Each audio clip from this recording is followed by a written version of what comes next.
2 years after the events of Mission Impossible: Rogue Nation and Solomon Lane's capture, the remnants of the Syndicate have reorganized as a terrorist group, known as the Apostles. They are hired by an extremist known as John Lark, and are attempting to acquire 3 stolen plutonium cores for him to use in 3 nuclear bombs. Impossible Missions Force agent Ethan Hunt is assigned to recover the plutonium.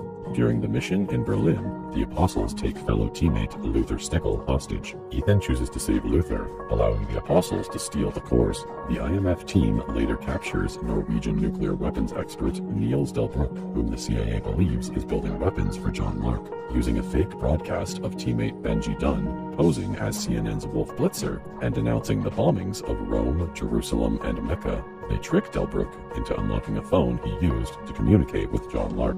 Furious at the IMF's failure to secure the plutonium, CIA Director Erica Sloan instructs Special Activities Division agent August Walker to accompany Ethan on a mission to retrieve it. Ethan and Walker infiltrate a Paris nightclub where Lark is supposed to purchase the plutonium from the Apostles, with an arms dealer known as the White Widow acting as a broker. They track a man they suspect to be Lark, but after an intense fight in the men's restroom, he is killed by MI6 agent Ilsa Faust. Ethan assumes the identity of Lark and meets with the White Widow, but the meeting is cut short when hitmen attack. In exchange for the plutonium, the White Widow tasks Ethan with extracting Lane from an armored convoy moving through Paris, and provides one of the cores as a down payment. Ethan and Walker preemptively attack the convoy to prevent the White Widow's brother Zola and their men from killing local police. They lead both the police and the White Widow's men on a chase, while Benji and Luther secure Lane. The White Widow then instructs Ethan to deliver Lane to London. At a London safe house, IMF Secretary Hunley orders Ethan to stop the mission and turn himself in.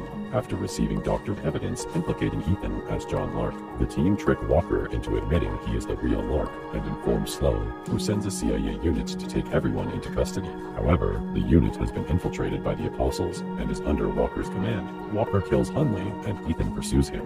Walker threatens his ex-wife, Julia, before escaping by helicopter. The team, along with Ilsa, track Lane and Walker to a medical camp in the Himalayas. Ilsa deduces that Lane is planning to detonate the nuclear bombs at the medical camp, contaminating the water supply of India, Pakistan, and China, resulting in the destruction of 1/3 of the world's population. The bombs are linked by a failsafe. Any attempt to defuse one bomb without also disarming the detonator will trigger the other. Ethan discovers Julia and her new husband Eric are working at the camp. Lane programs the bomb's detonator with a 15-minute countdown and gives it to Walker. Walker takes off in a helicopter, while Benji, Luther, and Ilsa try to find and defuse the nuclear weapons. Julia helps Luther disarm the first bomb, but they are unable to defuse it without the detonator. Ilsa finds the second bomb, but is ambushed and subdued by Lane. Benji and Ilsa eventually overpower him. Ethan hijacks an escort helicopter and manages to ram Walker's out of the sky. The two men fight on the edge of a cliff, which ends when Ethan drops a hook attached to a helicopter on Walker. Ethan secures the detonator, allowing the team to deactivate the bombs. In the aftermath, Julia tells Ethan that he has given her the best life despite his commitment to the IMF.